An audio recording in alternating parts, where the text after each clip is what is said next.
Bwana Yesu asifiwe. Amen. Salamiane hewani baada ya kusema kwa heri, sasa naweza salamiana. Amen. Amen. Tunawakaribisha wote katika ibada hii, kila mmoja wetu usikie nyumbani miguuni mwa Yesu. Maana nyumbani mwa Mungu si nyumbani ama si nyumba ya mtu, ni nyumba ya Mungu. Na tunashukuru sana kwamba kila mmoja wetu umepata nafasi ya kuweza kuja hapa na kuweza kusikiza kila ambacho Bwana ako nacho kwa ajili yetu. Haleluya. Amen. Haleluya. Amen. Kwa majina naitwa Christopher Luvisia, mchungaji wa kanisa la Harvest Center Fellowship Chwele. Vile Pastor Neta amesema, wale ambao mnapokea kwa Facebook, kwa YouTube na kwa runinga, tunapeperusha mahubiri haya kutoka mji wa Chwele katika Bungoma County, katika mkoa wa Magharibi, katika nchi ya Kenya. Na tunashukuru sana ya kwamba wote mmeungana nasi hapa kanisani, na wale ambao wanapokea katika mtandao, katika jina la Yesu. Asubuhi ya leo, bila kupoteza wakati, ningependa basi kuendelea na masomo yetu. Tulikuwa tukiangalia kuhusu kuwa balozi wa mbinguni hapa duniani, being the ambassador of God here on earth. Kuwa balozi wa Mungu ama balozi wa mbinguni hapa duniani. Na tumekuwa tukiangalia tabia za balozi wa mbinguni ambazo pia zinafanana na tabia za balozi wa hapa duniani. Mara mingi tumejifundisha ya kwamba yule ambaye ameitwa na Mungu na akatumwa na Mungu ni ishara ya kwamba yameteuliwa kuwa balozi. Biblia inasema ya kwamba sisi ni mabalozi wa Mungu. Mtu aseme haleluya. Mtu aseme haleluya. Asubuhi hii ningependa basi tuangalia kuhusu tabia za mtu wa mbinguni. Characteristics of a heaven citizen. Tabia za mtu wa mbinguni. Maana hawezi kuwa balozi wa mbinguni hapa duniani kama wewe si mtu wa mbinguni. Characteristics of citizens of heaven. Tabia za mtu wa mbinguni. Characteristics of citizens of heaven. Ninataka nisome Wafilipi 3:19 na pia 20, na nitaweza pia kuuliza, naona Pastor Net kutoka ametoka, nataka kuuliza mtu asome Kiswahili. Wafilipi mlango wa 3 mstari wa 19 hadi 20. Nataka kusoma katika lugha ya Kiingereza, baadaye tutaweza kusomewa katika Kiswahili. Na nitasoma katika version inaitwa Good News. Good News version. Philippians chapter 3 from verse 19 to verse 20. Philippians chapter 3 from verse 19 to verse 20. Biblia inasema katika lugha ya Kimombo, they are going to end up in hell because their God is their bodily desires. They are proud of what they should be ashamed of, and they think only of things that belong to this world. We, however, are citizens of heaven, and we eagerly wait for our Savior, the Lord Jesus Christ, to come from heaven. Nataka nirudie yule ambaye atasomea kwa Kiswahili, tafadhali kwa tayari. Philippians chapter 3 from verse 19 to verse 20. Biblia inasema they are going to end up in hell because their God is their bodily desires. They are proud of what they should be ashamed of, and they think only of things that belongs to this world.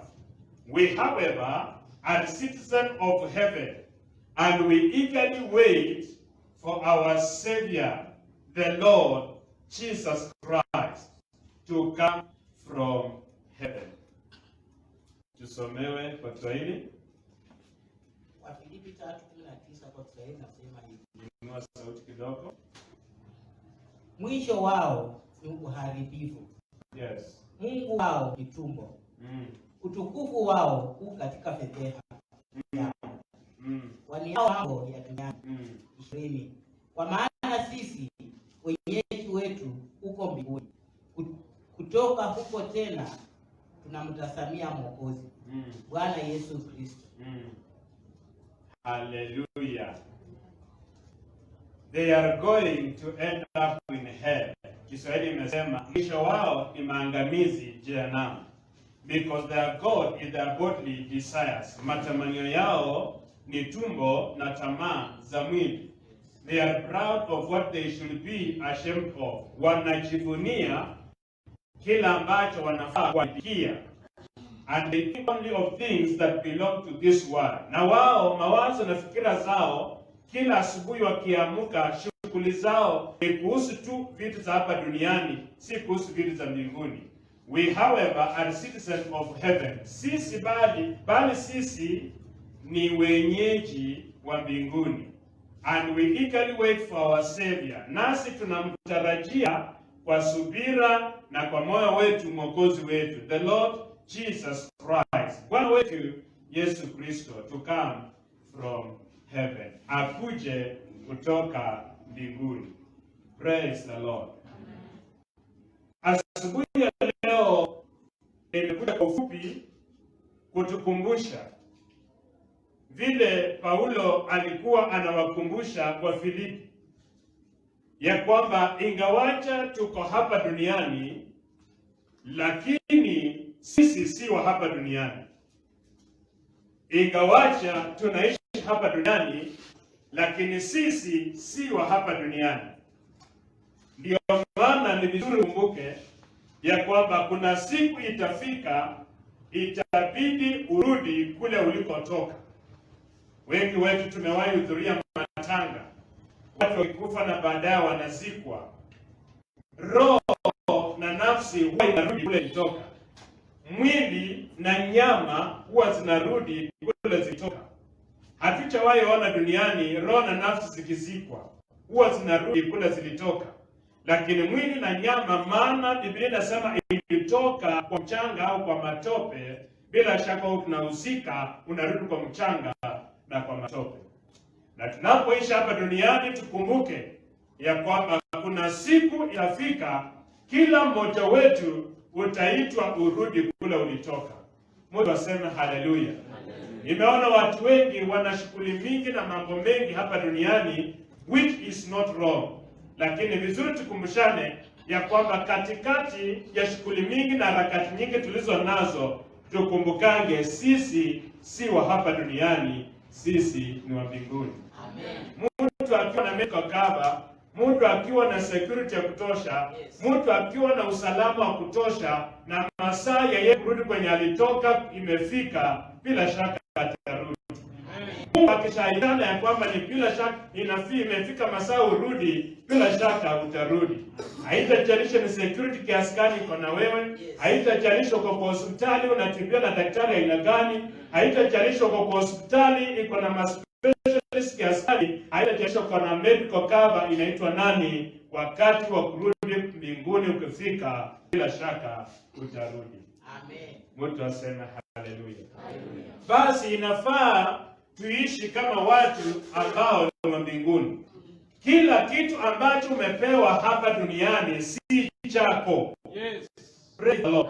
Daudi anauliza kitabu cha Zaburi ya kwamba Bwana, nikupe nini ile hali vyote ni mali yako? Yes. Kila kitu ulicho nacho hapa duniani si chako. Nimeona watu wakikatana mapanga kwa sababu ya mashamba. Nimeona watu wakiuana kwa sababu ya madeni. Nimeona watu wakifanyana vituko kwa sababu ya vitu za hapa duniani. Lakini ukweli wa mambo ni kwamba hakuna chochote kilicho nacho ambacho ni chetu. Mungu ametupa tutumie wakati tuko hai kumtumikia na pia kuendeleza maisha. Lakini wakati mtu anaitwa arudi kwa Mungu kule ambako alitoka, hakuna hata kitu moja anaenda nacho.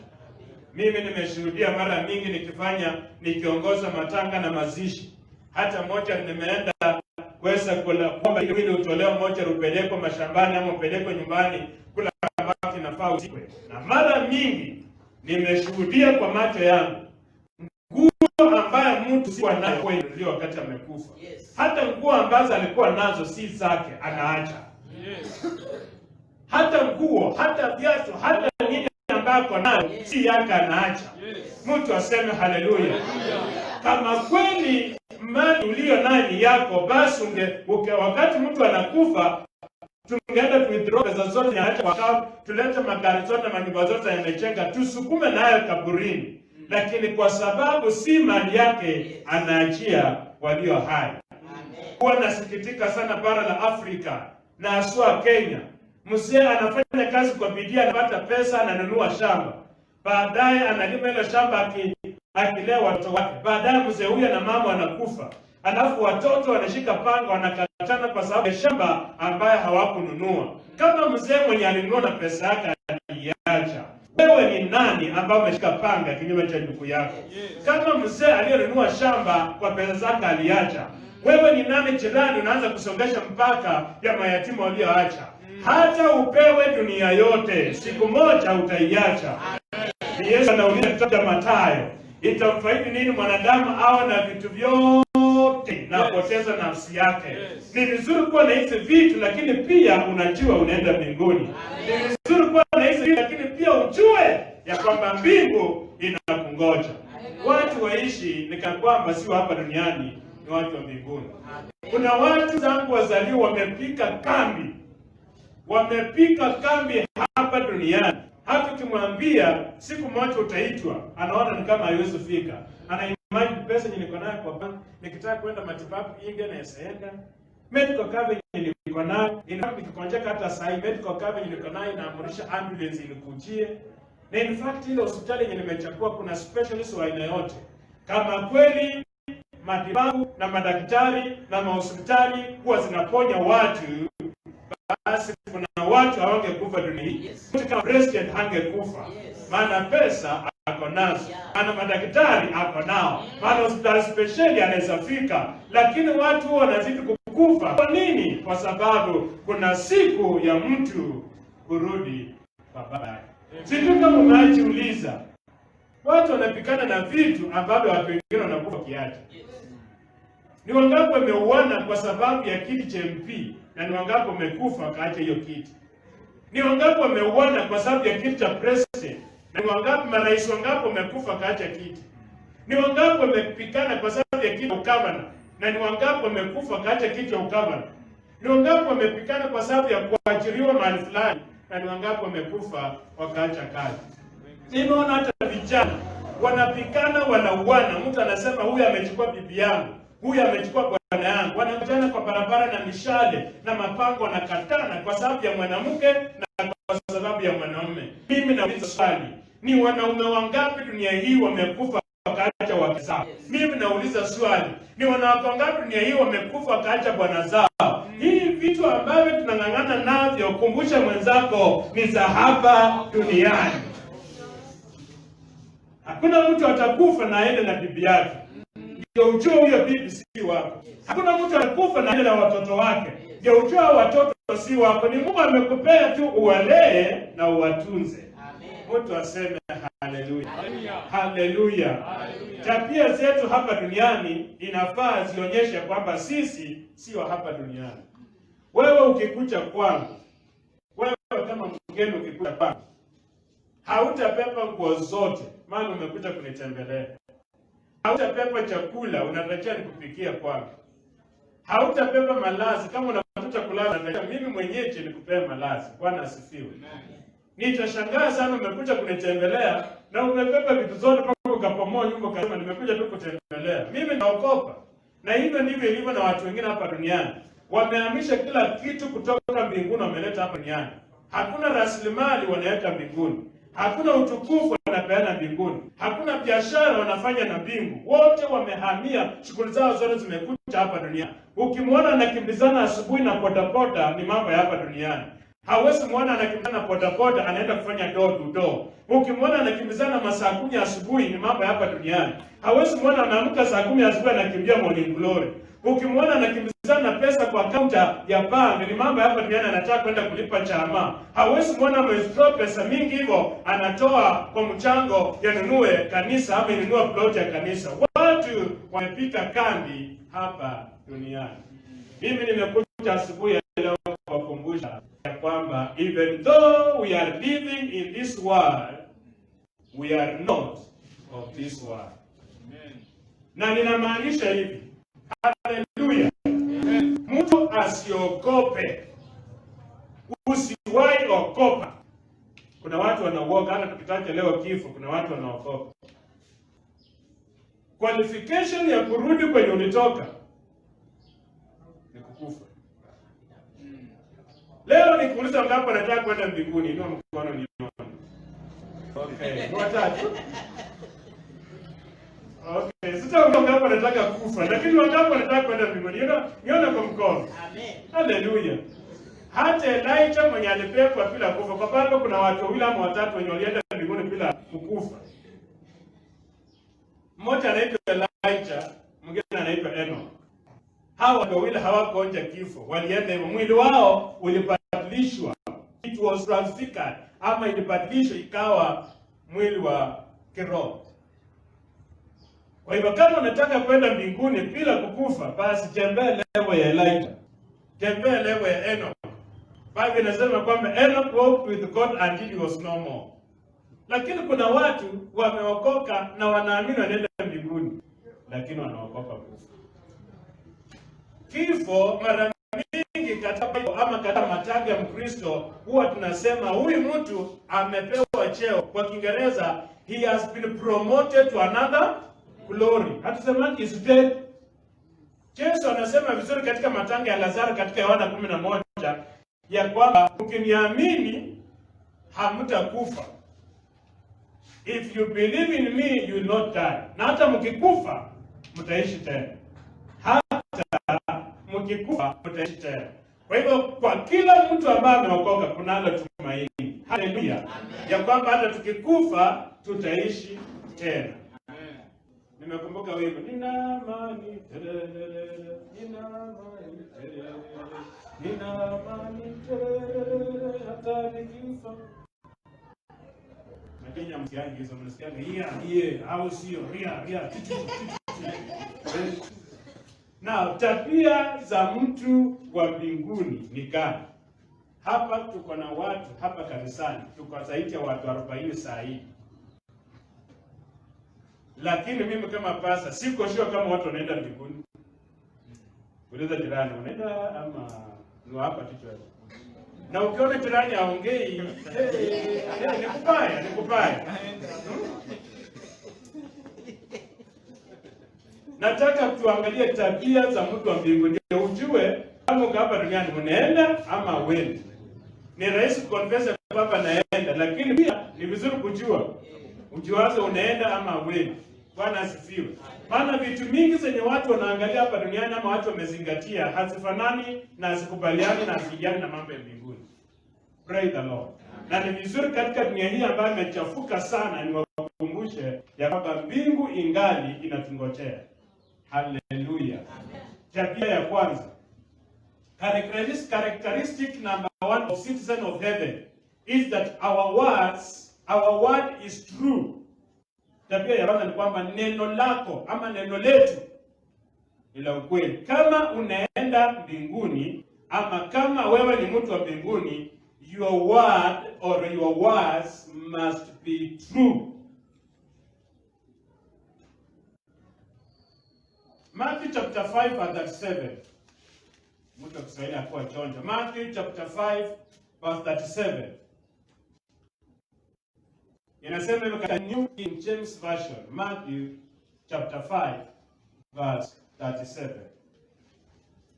But let your yes be yes, and your no, no. For whatever is more than this is from the evil one.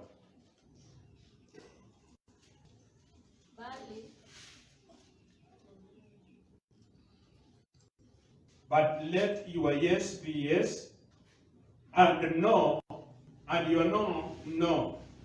For whatever is more than this is from the evil.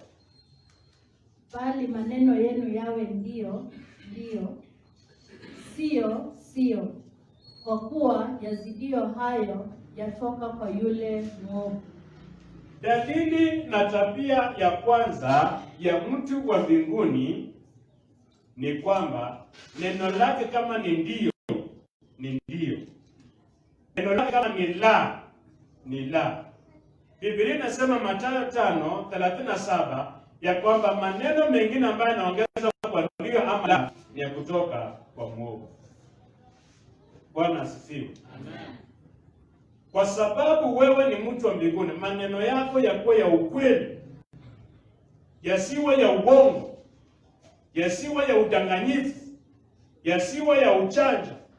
Tunaishi kwa dunia ambayo maneno yameleta shida, maneno yamefunga watu gerezani, maneno yamefunga watu katika ulimwengu wa rohoni, maneno yamevunja ndoa, maneno yameharibu hata masomo shuleni, maneno yameharibu biashara, hata wateja hawakuji. Kama kweli mtu wa Mungu, neno lako lingekuwa ndio na ni ndio, ama la na ni la, haujaongeza maneno mengine, ungekuwa salama. Amen. Praise the Lord. Amen. Hii mambo ambayo tunasema kwamba ndio inawezekana, lakini hapana, haiwezekani, lakini hiyo yote kuongeza juu yanatoka kwa mwovu. Nikikwambia nisaidie shilingi 50, ukweli wa mambo ni kwamba ndio utanisaidia ama la hautanisaidia. Lakini unaweza kusema ningekusaidia lakini hayo maneno ambayo yanaongezwa juu yanafanya unakuwa mtu muongo. Ungesema ningekusaidia, lakini kwa moyo haumsaidii. Let your yes be yes and your no be no. Amen. Hallelujah. Amen. Uliza jirani yako, maneno ya kinywa chako yanakusaliti ama yanakupa usalama katika ulimwengu wa roho? Wala mnaona kwa runinga, kwa Facebook, uliza jirani yako, maneno ya kinywa chako yanakupa usalama kwa ulimwengu wa roho ama yanakufunga? Maana maneno imeleta shida, maneno imeleta taabu, maneno imeleta shida. Watu hawajui tena yes ni yes na no ni no. Hallelujah. Mtu anasema ndio lakini anapeana condition. Nitakuja lakini ukituma gari nichukue. Huyo na mtu amesema ndio ama hapana? Hawezi muelewa, akisema ndio na akisema nitakuja lakini mkinitumia gari nichukue. Nitakuja kwa hiyo sherehe lakini mnikodishie hoteli ya kulala. Ni kama watu wenye kwa hiyo sherehe wote wanalala kwa mtaa. Nitakuja lakini kwa hiyo harusi mimi kama baba ya bibi ya harusi mninunulie nguo, kama si nguo sikuji. Mtu akisema nitakuja lakini mninunulie nguo, huyo mtu akisema atakuja akisema akuji, hiyo ndio shida. So we cannot judge of yes or no.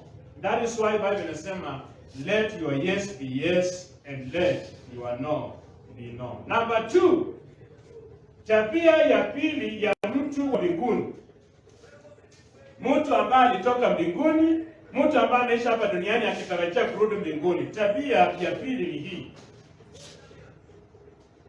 mtu ambaye anaenda mbinguni ama mtu ambaye alitoka mbinguni anarudi mbinguni lazima awe debt free. Debt, madeni. Debt free. Awe mtu asiyekuwa na madeni.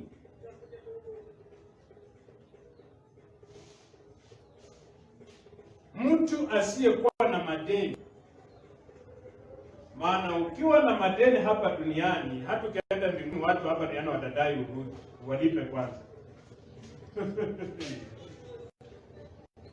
Hallelujah. Warumi 13:8.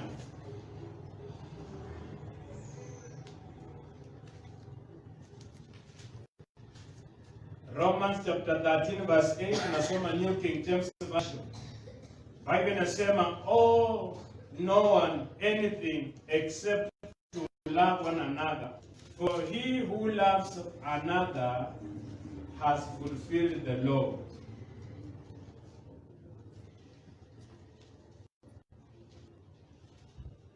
Usiwe na mtu chochote isipokuwa kupendana, kwa maana ampendaye mwenzake ameitimiza sheria. Msiwe na deni ya mtu. Kama kuna deni mtakuwa nalo kwa mtu, iwe ni deni ya upendo, maana anayetimiza haya anatimiza sheria. Wapendwa, ningependa kuhimiza na pia kuwachochea, usiwe mtu wa haraka kuingia kwa madeni. Usiwe mtu wa madeni. Madeni hufanya mtu anakosa heshima. Madeni hufanya mtu anaibika. Madeni hufanya mtu hata akienda mbele za Mungu anakosa ujasiri. Madeni hufanya mtu anaanza kulaaniwa na wenzake. Mara mingi watu wana madeni ya wengine, mara mingi katika hali ya maisha ya kawaida wanaumiwa. Na ukiwa mtu ambao una lawama za watu, alichukua pesa yangu hakunilipa, alichukua pesa yangu hakunirudishia, mara mingi manilio hayo huwa yanapata nafasi mbele za Mungu. Na wakati yanapata nafasi mbele za Mungu, huwa Mungu anachipika. Tusiwe watu wa madeni. Na mimi nawaambia leo katika ibada hii ya kwamba kama wewe ni mtu ambaye unapenda, maana hapa duniani kuna watu wanakopa na hawana mpango ya kulipa. As long as wamepata, hawana mpango ya kulipa. Mtu ambaye anajali kabisa maisha yake ya kifedha hawezi kuwa mtu wa haraka kukopa. Praise the Lord. Hawezi enda kwa bank uchukue 800, 1500, 2000, unataka kuanza biashara yenye hujatest the waters. Mtu huanza na hekima kwanza. Unajaribu. Afadhali uandikwa kwa duka ya wholesale, uuzake pale kwa counter, ukiangalia bila duka ya wholesale inaendanga. Siku moja ukitoka hapo ukienda kwa kuchukua deni ili ulipe, ili ufungue wholesale, utakuwa peta. Lakini mtu anaamuka tu asubuhi ameenda kuchukua 20,000, 50,000, 100. Nasema nitalipa. Na baadaye inakuwa ni kilio. Biblia inaposema tusiwe na deni la mtu yoyote isipokuwa na upendo, inamaanisha watu walio na madeni wanaweza kuwa na mashtaka mbele za Mungu. Ningependa uniulize jirani, wala ambao mko kwa ibada hii, wala ambao mnaangalia kwa runinga na kwa mitandao, uliza jirani, je, kuna mtu anakudai deni? Ukiona jirani yako ameinama amechikaza anaandika mtu anaandika nini na anakuongelesha, ule jirani, je, kuna mtu sahi anakudai deni? Hallelujah. In fact, madeni imefanya watu wakahama kanisa. Madeni imefanya watu wakachukiana. Madeni imefanya watu hawasalimiani. Madeni imefanya watu wakaanza kuitana majina machafu ya kikabila. Nasema hawa Waluya wakikopa hawalipani. Hawa Wabukusu wakikopa hawalipani. Na ni mtu mmoja tu alikopa. Mtu asema haleluya. Ni vizuri tuajipike. Roho ya madeni haitukuzi Mungu. Amen. Ukiwa na madeni unakuwa mtumwa. Ukiwa na madeni unakuwa mtumwa. Kwa Kiingereza unakuwa slave. Maana hauna uhuru. Hata leo hii ukitoka tu kwa banki ya Equity, alafu mtu mwenye anakudai aone, na huko kwa Equity ulikuwa tumeenda kuangalia, umeenda kusalimia mtu hapa anasema lete zenye umetoa kwa banki. Maana wewe ni mtumwa. Praise the Lord. Ukivaa nguo mpya, maana wewe ni mtumwa, utasikia anatuvalia hapa tu suti mpya na pesa yetu. Anatuvalia tu hapa rinda mpya na pesa yetu. Anatuvalia tu hapa gari mpya na pesa yetu. Hajatulipa. Unakuwa hauna uhuru na hauna freedom. Hebu niulize swali. Kama uko na deni ya mtu na ununue gari mpya na huyo mtu muone kwa barabara ananyeshewa, utasimama umpe lift? Mbona ujibu? Utasimama umpe lift? Naona watu wakwenda mbinguni na kwenda jehanamu. Utasimama umpe lift? Yes, watu hapo wanaenda mbinguni. Utapita. Kwa nini utampita? Physically kwa sababu ya deni, lakini spiritually kwa sababu wewe ni mfungwa. Mfungwa hawezi saidia mtu. Umefungwa na deni. Praise the Lord. Amen. Umefungua duka yako pale, unasema pepa, socks 20, sijui tie 100. Alafu unainua sauti kabisa, pepa, rinda 100, shati 800. Alafu mwanadamu wa deni apita hapo. Utaendelea kusema 800. Hauwezi kupiga sauti, maana wewe ni mfungwa. Praise the Lord. Umeinama kanisani unaomba, Jehova natangaza mwaka huu utakuwa bilionea, mwaka huu utakuwa zilionea, mwaka huu Bwana unanisaidia, akaunti yangu itakuwa na 06 mbele katika kila yote. Kuna ghafla mwenye anakudai deni.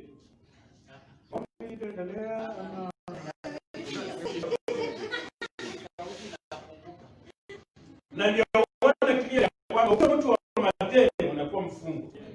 Nataka kuhakikisha hata kuna watu kwa sababu ya deni kuhakikisha njia kwenda kwao.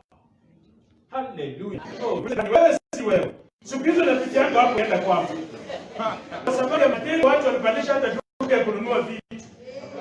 Kwa sababu ya madeni watu walipandisha hata stage ya kupanda gari.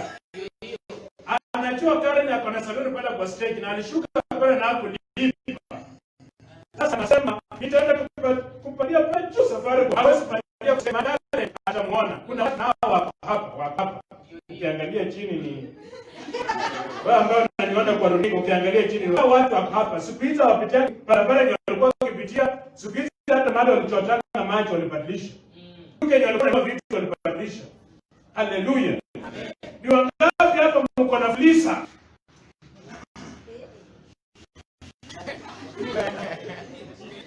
Mimi unanidai unafanyia kazi hapo, mimi tu vizuri na kutumia pesa kwa M-Pesa. Hapo napigia simu unaniambia pastor ungenipea tu, mbona umenitumia?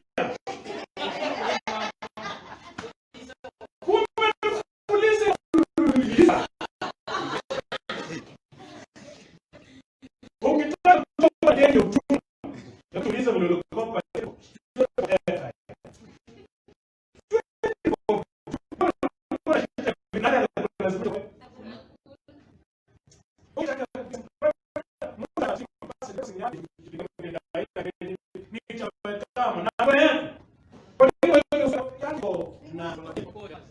Niliokocha kazi.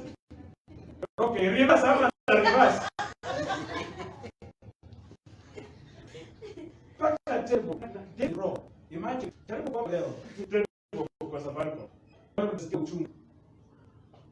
Mimi nilichapia hata kwa simu yangu siwezi kuwa na account ya ofisi. Hizo ni tuanga sana. Siwezi kuwa na sitaki wewe. Wewe unasema hata kwa wewe kuna hizo kaza ofisi ni hizo ni. Kuna watu hapa paka karibu wapelekwa CRB. Maana alikopa mpango less. Akataka kulipa mpango less. Alafu anafikiria bila anahurumiwa na watu hapa Chwele, CRB pia watamhurumia. Dawa ya deni ni kulipa. Na kama utakopa deni, dawa ya deni ni kukopa. Mtu asema haleluya. Ukienda saluni kushuka, enda na pesa. Ukienda kwa duka kununua, enda na pesa. Na mambo ya kwenda kwa duka kukopa kwa sababu huyu dada anauza kwa duka ni mtu wetu wa church. Wewe usiingize imani yako ya kanisani kwa biashara mwingine. Ndio hiyo. Praise the Lord. Biashara ni tofauti na neema ya hapa kanisani. Mtu asema haleluya. Akitaka nishuke tu unajua wewe ni dada katika Yesu. Na kwa roho hauna mpango ya kulipa. Hiyo ni dhambi. Utafanya wewe wa sabuni atakuka. Ndio. Wadada mkanyamaza. Waduka hawapangi kinyozi rahisi.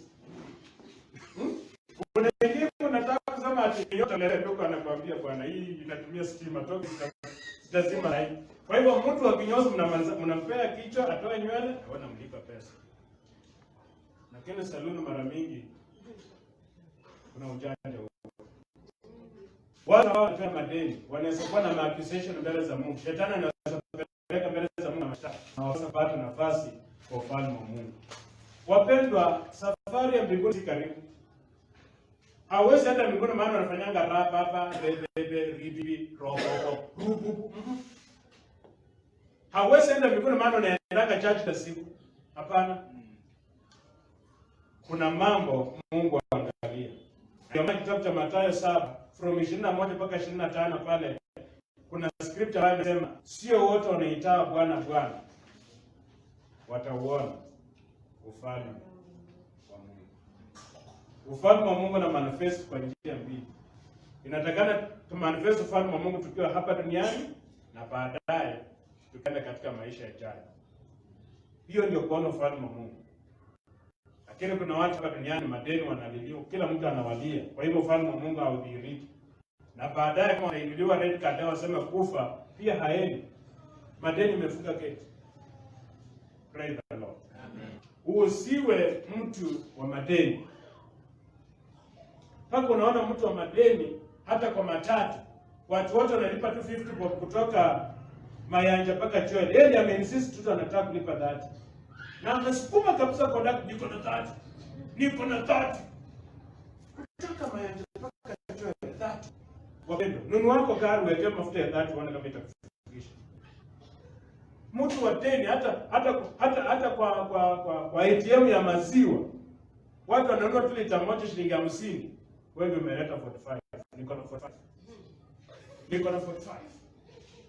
Mtu wa madeni amefanya tu kazi kwa shamba ya mtu, watu wote walipo 200 kwa siku, anasema nilikuja mapema na nilikuja mbele kila mtu. Mimi napewa 250. Anajitreat special always na madeni yamemsonga. Bwana asifiwe. Ukiwa mtu wa madeni huenda utapoteza ufalme. Praise the Lord. Amen. Kuna mzee mmoja alikufa baba na kacha madeni. Kitabu cha Wafalme sikumbuke ni wapi.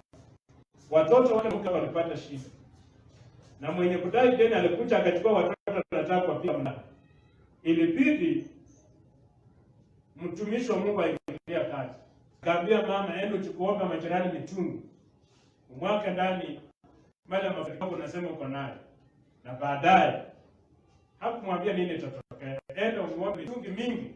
Ingiza kwa nyumba kufunga mlango na umwake mafuta ndani. Mafuta haya yalijaa mitungi na baadaye waliuza wakalipa. Ukiwa mtu wa madeni utaacha jamii yako na shida. Mtu sema haleluya.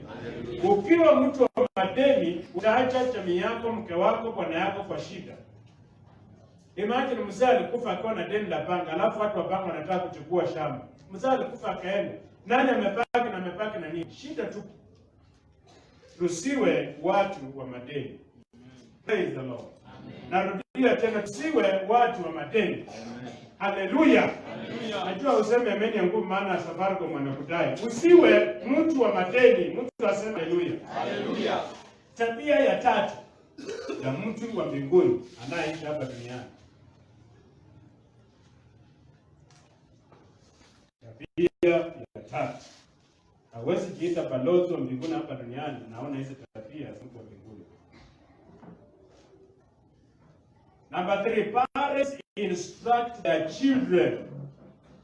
Tabia ya tatu ni kwamba mzazi huwa anapeana ushauri na mwongozo na mwelekeo kwa watoto.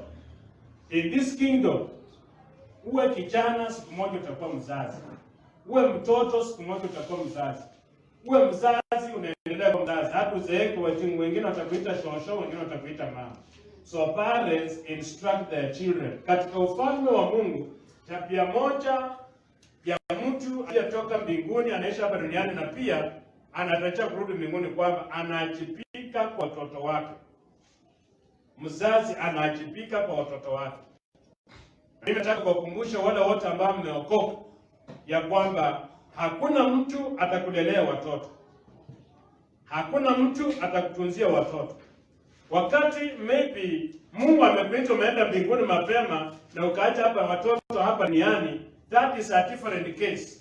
Lakini shida na ni taabu na ni huzuni na ni aibu kuona watoto wa mtu wanateseka na huyo mtu ako hai na ameokoka. That is a big problem. Pray the Lord. Wazazi mnaajibika kwa watoto wenu. Kabla nilaumu shetani kwa kuingiza roho ya bangi ndani ya mtoto wako, ninataka kujua ulimlea. Kabla nilaumu shetani kwa kuingiza roho ya wizi ndani ya mtoto wako, nataka kujua wewe mama, wewe baba ulimlea. Kabla nilaumu shetani kwa kuvunja ndoa ya fulani na fulani, nataka kwanza nijue mama na baba walileaje msichana mwenye ndoa yake imevunjika. Wameleaje kijana mwenye ndoa yake imevunjika, kwa sababu it all begins with the parents. Mtu waseme haleluya. Kabla mtoto ajoini shule aanze kusoma, mwalimu wa kwanza hapa duniani ni mzazi. Praise the Lord. Nani ufundisha mtoto kunyonya? Anaingiza nyonyo kwa mdomo vizuri. Ni teacher baby class. Nani ufundisha mtoto kuruka kilala kwa nini wakati ameoshwa amewekwa kwa jua? Ni teacher pre-unit.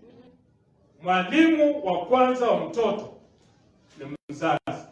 Na mzazi akipika vizuri kwa mtoto wake, inaitwa foundation basics. Anakuwa mtoto anapata maadili ya mapema, mambo mengine yote anajenga tu. Basi tuangalie scripture kwa Proverbs ambayo inasema mfundishe mtoto wako njia za Mungu, na hata akikuwa mkubwa hata ziache. Hiyo scripture kwa Proverbs, na mwenye anaambiwa si mwalimu, si mchungaji, si bishop, si apostle. Kuna mtu mwenye anaambiwa mfundishe mtoto wako njia za Mungu, na akishakuwa mkubwa hata ziache. Parents, instruct your children. Mimi nimechoshwa na wazazi ambao mnaacha watoto miezi 6, miezi 5, miezi 3 in the name of tumeenda biashara, in the name of tumeenda kazi, in the name of tulienda America chama ya kutafuta kazi. Kutafuta kazi ni sawa, kutafuta pesa ni sawa, lakini usipobalance kati ya kazi na kulea watoto, usipobalance kati ya pesa na kulea watoto, kuna uwezekano ya kwamba pesa zenye unatafuta kwa bidii utazitumia kurehabilitate watoto. It has happened, I've seen. Watu wanatoka Kenya, baba na mama wanahama Kenya, wanaenda kufanya kazi nje ya Kenya. Wanaacha watoto na shosho, wanaacha watoto na auntie. Na unajua shosho na auntie hawezi kuwa na moral authority mzuri kama mzazi kwa mtoto. Baadaye wazazi wanaporudi, wananunua manyumba, wananunua mashamba, kufika miaka 17 mtoto ameharibika, kufika miaka 22 mtoto ameharibika, wanaanza kuuza shamba wakipeleka rehabilitation. Mfundishe mtoto njia za Mungu, na akiwa mkubwa hataziacha. Okay, tunaitafuta iko kwa Proverbs. Ilisemwa na Solomon.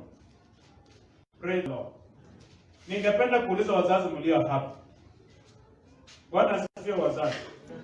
Inua mkono kama wewe ni mzazi kwa runinga, kwa Facebook, hapa kanisani. Inua mkono kama wewe ni mzazi kwa juu. Haleluya. Na kuuliza swali sahihi. Mtoto wako ako hapa, ako wapi sahihi? Hebu niulizie jirani kama umepotoa macho. Where is your child now? Tunakuona vile umeng'ara kwa suti, tunakuona vile umeng'ara kwa rinda. Mtoto wako ako na nguo. Tunakuona umejipaka mafuta vizuri. Tukiangalia mtoto wako, kitu kitendeka tu ghafla, uletwe hapa mbele na mtoto wako alete. Mnafanana? Kuna watu wameignore watoto. Na mimi wacha niwaambie, kuna watu dunia hii wanatafuta watoto usiku na mchana. Wewe jana tu wako kichwa kubwa.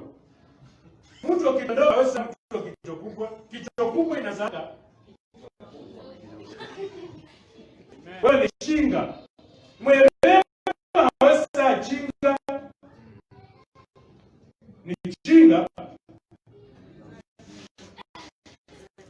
Inazaa chinga.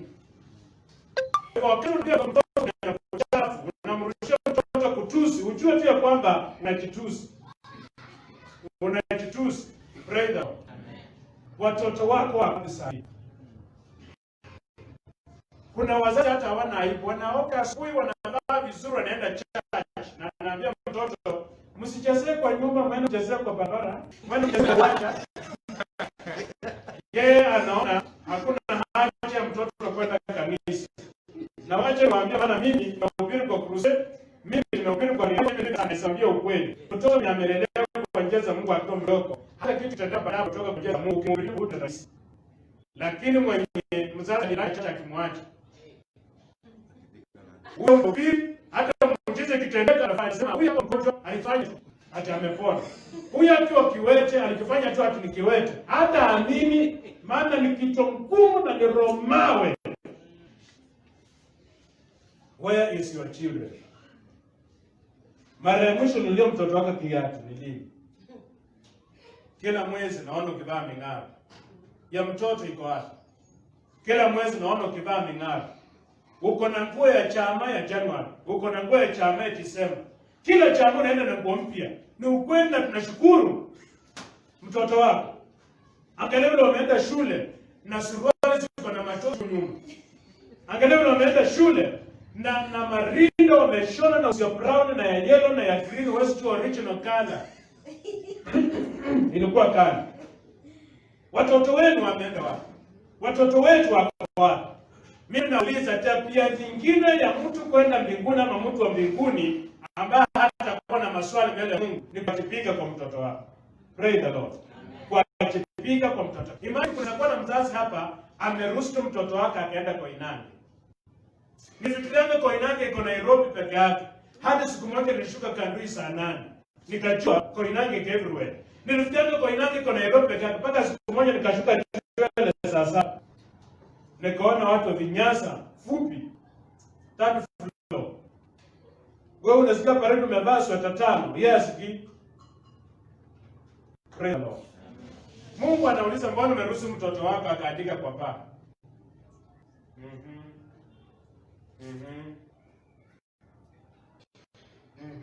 Wewe umeokoka na mtoto ameandika kwa paa na hauna shida. Mtoto anavuta pangi, anakunywa pombe na hauna shida. Ambia jirani na doubt wokovu yako. Okay, unaona hata jirani kuangalia. Tabia nyingine kwa hiyo falme ni kwamba wazazi kupeana maagizo kwa mtoto wao. Wacha tusikie kile Biblia inasema. Proverbs 22 verse 6. Mithali 22 mstari wa 6. Train up a child in the way he should go, when he is old, he will not depart from it. Train up a child in the way he should go, and when he grow up, he will not depart from it. Mimi nauliza kabla tusome kwa Kiswahili. Huyo nani anaambiwa? Ni pastor? Ni apostle? Ni teacher shule? Ni house girl, eh? Okay, ni house girl. Ni nani huyo? Na wanaume mlia hapa, mjue hiyo scripture si ya mama, sio mama watoto, ni ya mzazi, including wewe. Kwa Kiswahili? Mlee mtoto katika njia ipasayo, naye hata iacha hata atakapokuwa mzee. Mlee mtoto. Kama ni mwalimu angekuwa naambiwa, angeambiwa mlee mwanafunzi. Kama ni pastor angekuwa naambiwa, angeambiwa mlee mshirika. Kama ni mfanyabiashara alikuwa naambiwa, angeambiwa mlee mteja. Lakini mlee mtoto. Ni nani anaambiwa? Mimi nawauliza watoto wenu wako wapi? Unawalea kwa njia gani? Mara ngapi ya mwisho uliwekea mtoto wako mkono ukamuombea, baada ya kumwombea ukamuongelesha? Mara ngapi kabla mwadhibu mtoto ulimwambia mimi na kuchapa kiboko kwa sababu umekosa hii na hii na hii? Kuna wazazi haswa hapa Chwele. Ukimwambia leo mtoto hivi anakuambia mimi nimeachia Mungu. Watoto hao wangu ni Mungu tu amenisaidia mpaka umbali umefika, nimeachia Mungu. Wewe kuna sehemu ya Mungu na kuna sehemu yako. Amen. Mungu hawezi kuchukua kiboko achape mtoto wako kwa sababu amekuja nyumbani leo. Na ukitaka Mungu achape mtoto wake kiboko sababu anakujanga nyumbani leo, kiboko ya Mungu inaweza kuwa uwete, ashindwe kutembea, yakaange tu hapo. Kiboko ya Mungu ni tofauti. Praise the Lord. Train up a child in the ways of God. And when he grow up, he will not depart. Kuna wazee hapa wananga time na watoto, hawananga time. Hawana. Wanaume haleluya. Wanaume wenye mkono haleluya. Hii roho ya kuzaa tena kutupa. Kuzaa na kuachia mama.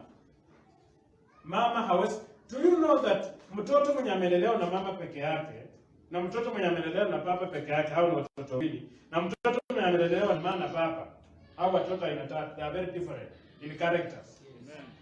Mtoto mwenye amelelewa na mama peke yake na baba alikuwa kaignore, hajuani sauti ya mwanamume. Matters was kama ni mtoto msichana. Kuolewa kukaa kwa ndoa. Mwanamume mtoto sema Anarudi nyumbani. Maana achechua sauti ya mwanaume. Mwanaume akatoa, nilisema ufanye hivi, anaona kama dunia inaenda kuisha. Maana mzee alikuwa kuishi Nairobi miaka 7, akaachia mama watoto. Mpaka kuna wamama ambao wakitaka mtoto afanye kitu, wanaambiana mtoto ya kwamba ukicheza nitaambia baba yako. Ukisikia mama anasema hivi, iko shida. Iko shida. Ukisikia mama anaambia mtoto ukicheza nitaambia baba yako, iko shida. Iko shida. Inatakana mtoto ajue mama akisema ni kama baba anasema. Baba akisema ni kama mama anasema. Tuwe balance. Pray the Lord. Okay, mtihani iko hapa. Wangapi hapa ni wazazi?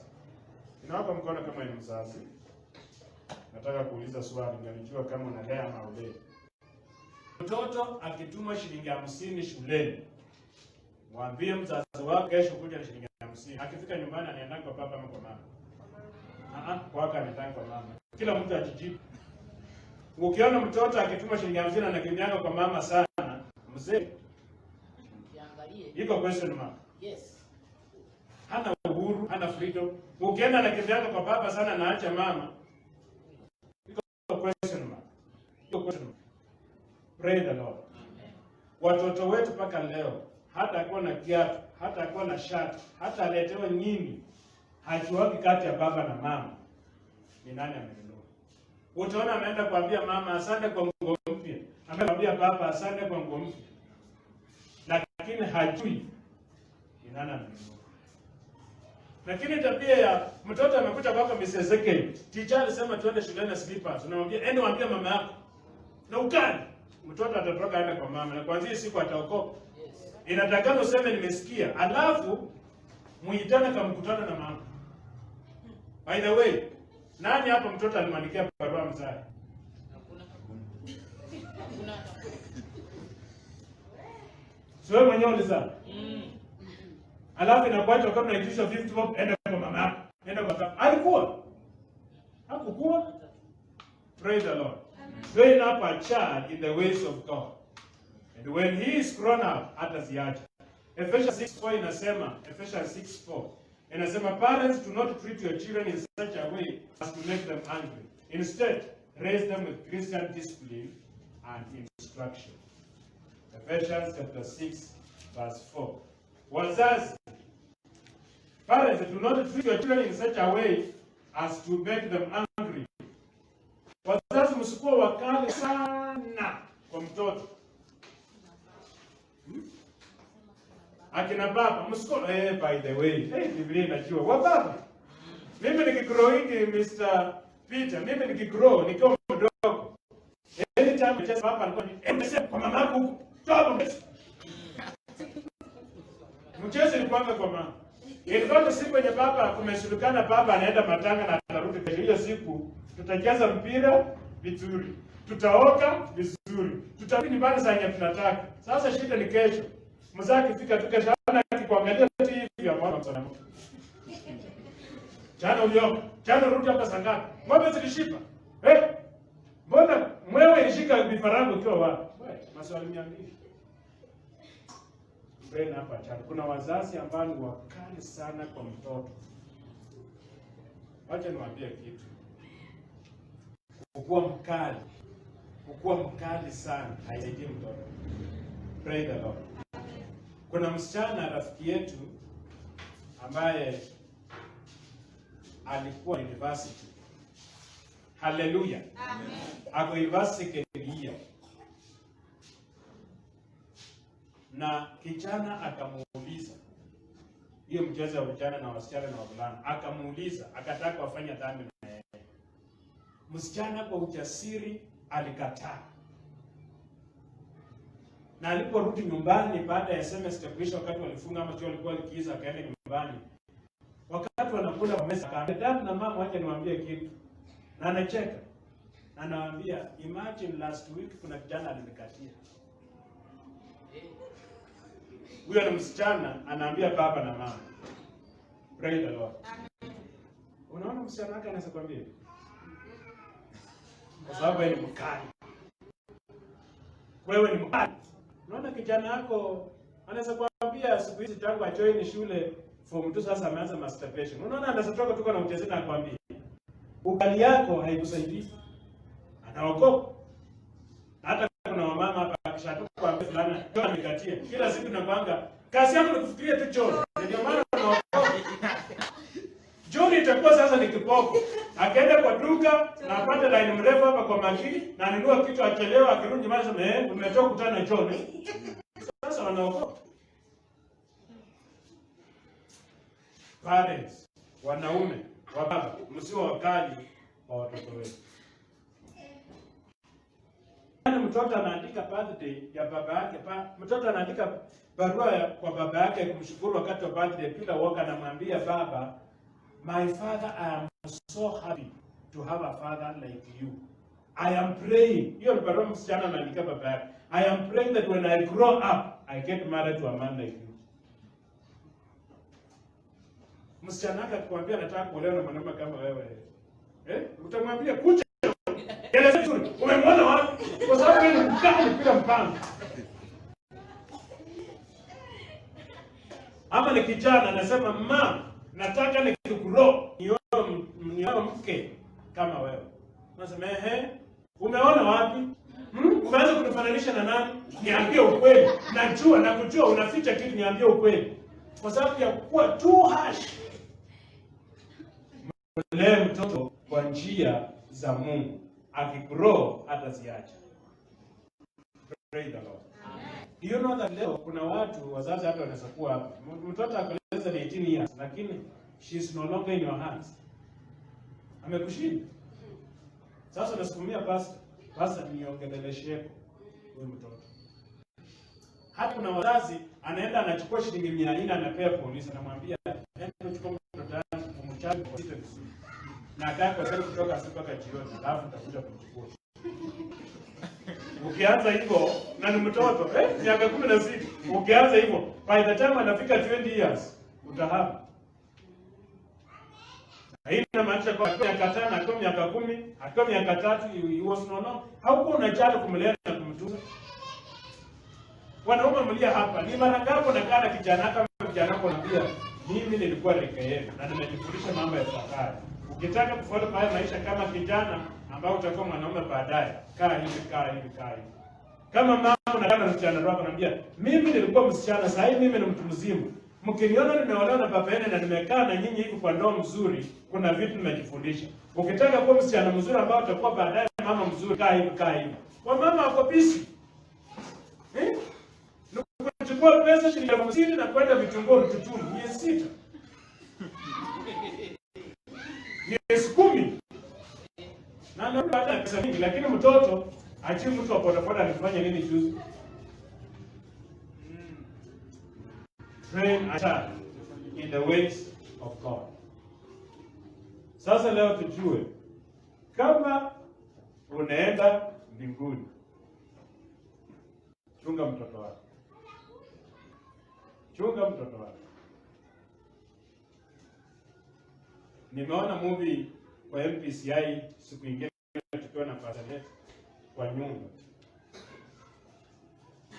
Msichana amefanya vituko mpaka akapata ukimwi. Mamake ni mwinjilisti kwa kanisa kubwa powerful kama hii yetu kubwa na powerful. Mpaka wakati msichana alianza kuonyesha dalili, hapana haiko ukimwi, alikuwa ameshika mimba. Mpaka wakati msichana anatapika ile dalili ya kwanza kushika mimba, mama anaambia house girl mpeleke hospitali, naenda mission tarudi Wednesday. House girl anang'ang'ana kutafuta gari na bodaboda kupeleka msichana hospitali, anashindwa. Anakosa, kwa hivyo mtoto apeleke hospitali. Tuesday ndio hiyo tena anatapika. House girl anang'ang'ana wapi? Wednesday. Mama na msichana anajua mama anarudi.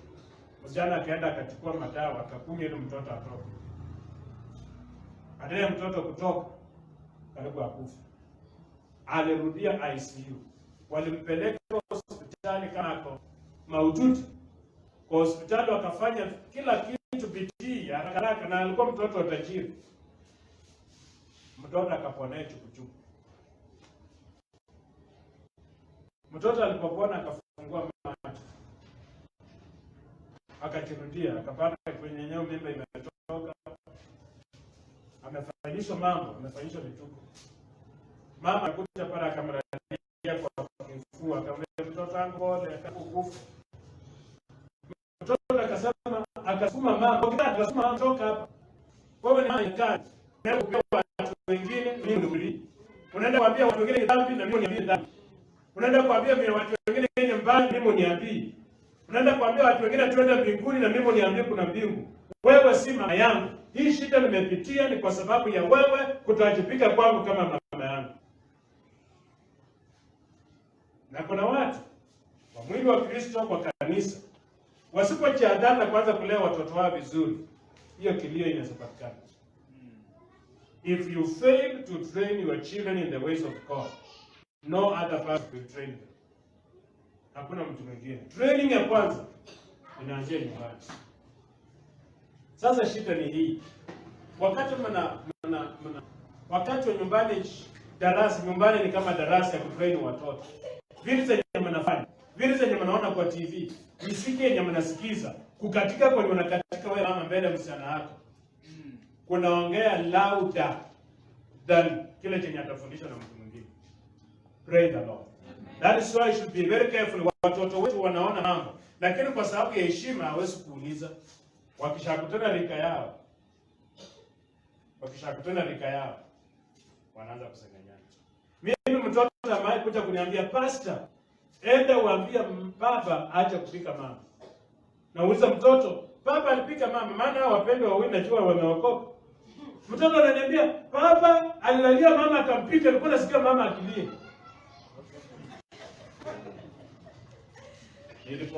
Nilipoenda nikaita baba na mama, nilisikia maneno yasiyo. Watoto wanaona lakini hawezi sema. Mtoto ajui kilio ya furaha, ya uchungu, ya maumivu, ya magonjwa, ajui kulia na kulia. Ambia jirani waache kucheka. Jambo la 5. Okay, jambo la 4. Mtu ambaye anatoka mbinguni anaishi hapa duniani na anatarajia kurudi mbinguni, yeye ambaye ni balozi hapa duniani. Na pia yeye kwamba he is known as a giver, not a taker. Anajulikana kama mtoaji, sio mchukui. Sio mchukui. We give and it is given back to us in a good measure, according to Luke 6:8. Luke 6:8 nasema, give and it will be given back to you. Good measure, pressed down, shaken together, and running over, will be put into your bosom. For with the same measure that you use, it will be measured back to you. Kiswahili. Luke 6:8. Thank you, Jesus. Give and it will be given back to you, good measure, pressed down, shaken together, and running over, will be put into your bosom. For with the same measure that you use, it will be measured back to you. Wapeni watu vitu, nanyi mtapewa, kipimo cha na kushindiliwa na kusukwasukwa hata kumwagika, ndicho watu watakachowapa vifuani mwenu, kwa kuwa kipimo kile kile mpimacho ndicho mtakachopimiwa. Thank you. Bwana asifiwe. Kabla niongea kuhusu hiyo point, nasikia Roho Mungu ananikumbusha kitu. Haleluya. Kama umeokoka na ulizaa mtoto nje kabla uolewe ama kabla uoe, na umemtaliki, umemtupa, hawajibiki tena, Mungu ananiambia nikukumbushe, anakuangalia tu. Kwa Kiingereza, God is just watching over you. Hautafaulu kama hautalea mtoto wako. Sijui kama ni kwa hii baada ama ni wale mama na kwa Facebook, umezaa mtoto nje ya ndoa na umemtaliki. Umeacha mtoto na mama, hawezi msaidia, hawezi mlipia school fees. Mtoto hana nguo. Unafikiria utaoa mke, uzaa naye watoto na mfaulu. Kilio cha mtoto huyo ambaye ulizaa ni firstborn wako. kilio cha huyo mtoto kinafika mbele ya Mungu. Praise the Lord. Amen. Kama utataka kufaulu wewe ndugu, kama utataka kufaulu wewe dada ambao uko na mtoto nje ya ndoa, ulipata kabla uolewe, ulipata kabla uowe, jali maslahi yake. Hapa sikutarajia amen. Lakini wacha nirudie, jali maslahi yake. Amen. Haleluya. Amen. Ni ukweli mtoto anaishi na shosho. Ni ukweli mtoto anaishi na fulani, lakini baba yake ni nani? Wewe. Mama yake ni nani? Ni wewe. Ajipike kama mzazi. Ajipike kama mzazi. Ajipike kama mzazi. Ajipika kama mzazi. Haleluya. Nilirudia kusema na nitarudia tena. Huyo mtoto hakuandika barua azaliwe. Huyo mtoto hakuandika barua azaliwe. Ilikuwa ni uamuzi wako na mkampata. Nasikia ndani mwangu roho na ukua nikumbusha watu, kama kuna mtoto wako hapo nje analia, ni damu yako. Haleluya. Amen. Kama watoto wako unawapeleka Kabusinga, hata huyo ana haki. Kama watoto wako unawapeleka Kings, hata huyo ana haki. Amen. Kama watoto wako unawapeleka Alliance Girls, Alliance Boys, hata pana katupa kwa shule nyingine ya vichorochoroni huko, hata kana haki. Ni Musa wa jamii yako kesho. Amen. Ni Musa wa jamii yako kesho. Amen. Ni yeye atakayeokoa na kutetea jamii yako. Mtu aseme haleluya. Tabia ya 4 bila tumesoma ni kwamba mtu ambaye ametoka mbinguni, anaishi hapa duniani na pia anatarajia kurudi mbinguni, ni kwamba anajulikana kuwa mtoaji, si mtu wa kupokea tu. Na nataka kuwauliza asubuhi ya leo ninapomalizia, tuwe watu walio tayari kupeana na kutoa. Mtu aseme haleluya. Tuwe watu walio tayari kupeana na kutoa, si tu kupokea. Jifundishe kuwa mtu wa kushiriki na watu vitu zenye uko nazo. As a matter of fact, Mungu hatawahi kubariki na kitu ambacho kinakutosheleza wewe. Mungu atakupea vitu ambavyo ni vya kushiriki na mwingine. Na ndio maana siku ya leo kuna watu hao na vitu zaidi ya vya kutosha, kwa sababu Mungu anajua kuna watu na mahitaji karibu na wewe ambao wanafaa pia kusaidiwa. Mtu asema haleluya. Ninaomba kwa jina la Yesu ninapomalizia ya kwamba tuwe watu wa kutoa. Tutoe kanisani, tutoe kwa jamii zetu. Bariki dada yako, bariki ndugu yako, bariki hata jirani, bariki hata yule mtu ambaye anaishi kwa ploti. Uwe mtu wa kutoa, na unapotoa toa generously.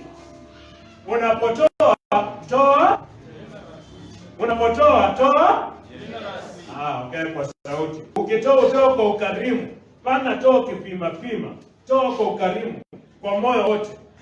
Kama mtu amekuja kuomba sukari kwota na uko na kilo 5, mpe ngapi? Wewe usipee tana 10 ama ngapi?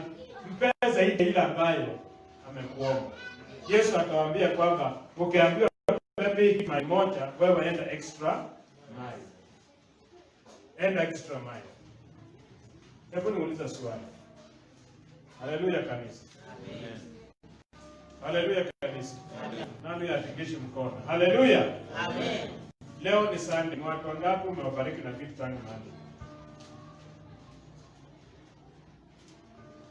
Tufanye hesabu, umekunywa chai na mandazi ngapi as per now from Monday?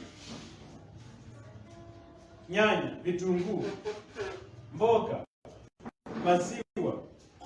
Ni nini ambacho umetoka kwa kubariki nacho? Mwingi wako anahitaji.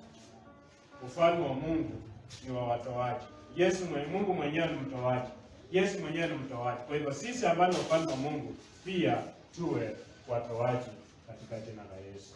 Kila mmoja tuinamishe vichwa zetu. Father, we thank you. Father, we give you praise. Nataka tu kwa dakika